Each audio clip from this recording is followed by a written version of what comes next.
Wala nakasabot ang mga gipangtanggal nga trabahador sa JV Angeles Construction Corporation nga ang ilang gipirmahan usa ka quitclaim o dili clearance.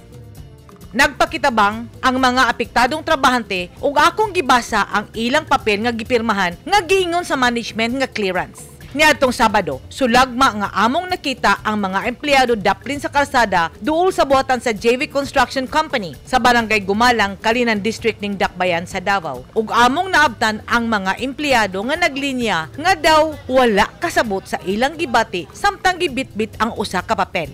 Sa diyang akong gipangutana nganong nagtapok sila, mao kini ang ilang tubag. Among gusto namo nga among 13 man incentive mahatag na dayon, dili dugayon. Ma'am, ako ipabasa sa imo, ma'am, kaya ko kasabutan na, ma'am. Mura akong ipangayo, ma'am. Mo lagi na magpa-clearance lagi daw may para madawat ang 13 months of separation pay. Ang inyong kauban nakahatag na. Nakahatag na kami pa wala. Dugay na kayo, Tapos nakadawat na sila. Wala pod. Quit claim man eh. Akong gihubad sa Binisaya ang iningles nga papel nga ilang gipirmahan ug ila na untang isumiter sa kumpanya. Gipasabot ba mo sa inyong gipirmahan?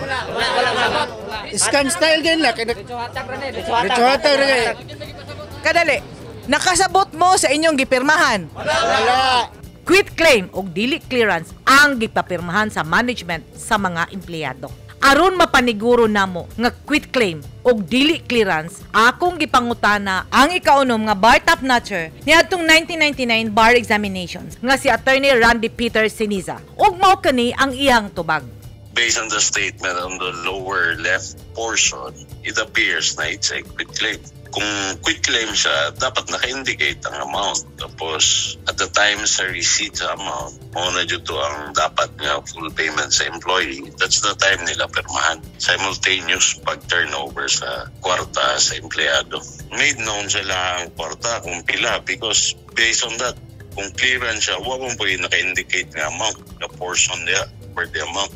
Alang sa mga trabahador sa JV Angeles Construction Corporation, ayaw kamo og pirma sa maong papeles. Kay matod ni Attorney Randy Siniza. Well, kung ako, go to management, tell them na dapat tanggalo na ang statement. Dapat kung clearance siya. Tapos kung quit claim, dapat naka-indicate ang amount. Tapos simultaneous sa pag-atag sa amount kung mag-agree ang employee modular more choose sa iya. That's the time niya permahan at kaliwaan. Pag-atag sa kwarta, atag sa quit claim. Ang JV Angeles Construction Corporation mao ang kontraktor sa 12 billion pesos nga Davao City Bulk Water Supply Project nga gisugdan niadtong tuig 2018. Apan hangtod karong mga orasa wala pa kini mahuman.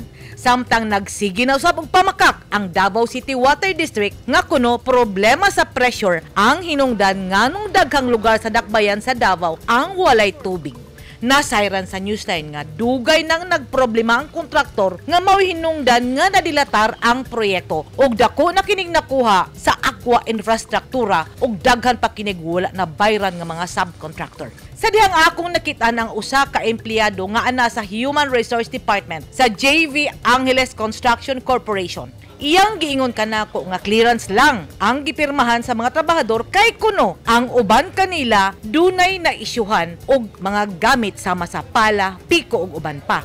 Apan sa diyang akong gipasabot kaniya nga base sa akong nakuha nga papel, dili clearance apan usa ka quit claim. Mao kini ang iyang diretsong tubag. The way we will read it, the way we look at it, it's not a clearance. It's a quit claim for them. Is it right? Yes ma'am, quit claim. Para makuha nila yung ano. Wala kami sa posisyon nga mukundina sa management sa JV Angeles Construction. Apan kung atong subayon ang balaod, dunay mga pipila ka butang nga ngayong ipasabot ang management sa mga trabahador, matod sa mga empleyado. Ngayon na 14,000, nawa mo ko nag-loan. Nga kada sweldo, ginakaltas ako 250. Base sa mga nahibawan sa mga laborer, mag-inventory lang kuno ang kumpanya sugod ni atong Hulyo 26 ang katapusang adlaw sa ilang pagpanarbaho. Giingnan sila nga muundang og trabaho tungod tungod kay mag-inventaryo ug kalit na lang mi-anunsyo kini nga iproseso ang ilang clearance nga kung imong tan-awon quit claim. Sa among pagsubay, gi-take over na sa Apo Aqua Infrastruktura ang 12 billion nga Davao City Bulk Water Project kay nadeletar na kini pag-ayo hinungdan nga may pasaka na kini og kaso sa korte. Ug base sa desisyon, gihatag na sa management sa Apo Aqua Infrastruktura ang pagdumala sa proyekto. Ugma, atangi ang mga panghitabo nga mipotos sa Davao City Bulk Water Supply Project. Ang proyekto nga mutubag sa problema sa kakulangon sa tubig sa dakbayan sa Davao nga hangtod karon padayong gitago sa publiko sa Davao City Water District. Edith Kaduayan, News 10 Philippines. Stay safe!